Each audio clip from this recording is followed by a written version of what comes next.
l'actualité internationale, ce vendredi marque les 6 mois de contestation en Algérie. Ça fait donc 26 semaines que tous les vendredis, les Algériens descendent en masse dans les rues pour protester contre le pouvoir en place.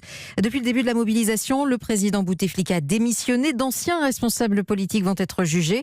Nour Chahine, le correspondant d'Europe 1 en Algérie, dresse un bilan de ces 6 mois de combat politique. Au moment où la contestation en Algérie boucle son 6e mois, les procès d'anciens ministres et de hauts cadres de l'État se poursuivent sans relâche. Et c'est justement ce que retient Farouk, 55 ans, qui fait un bilan positif du parcours de la révolution. Par exemple, le 5e mandat a été annulé, le président a démissionné, le peuple manifeste pacifiquement, sans incident, etc.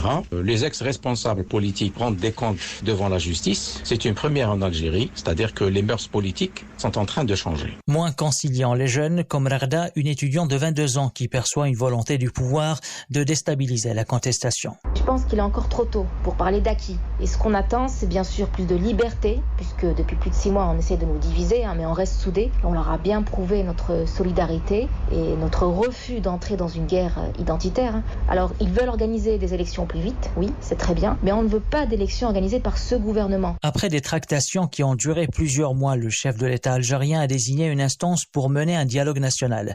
Un panel composé de plusieurs personnalités qui ont eu du mal jusqu'à maintenant à rassembler autour d'un projet de sortie de crise.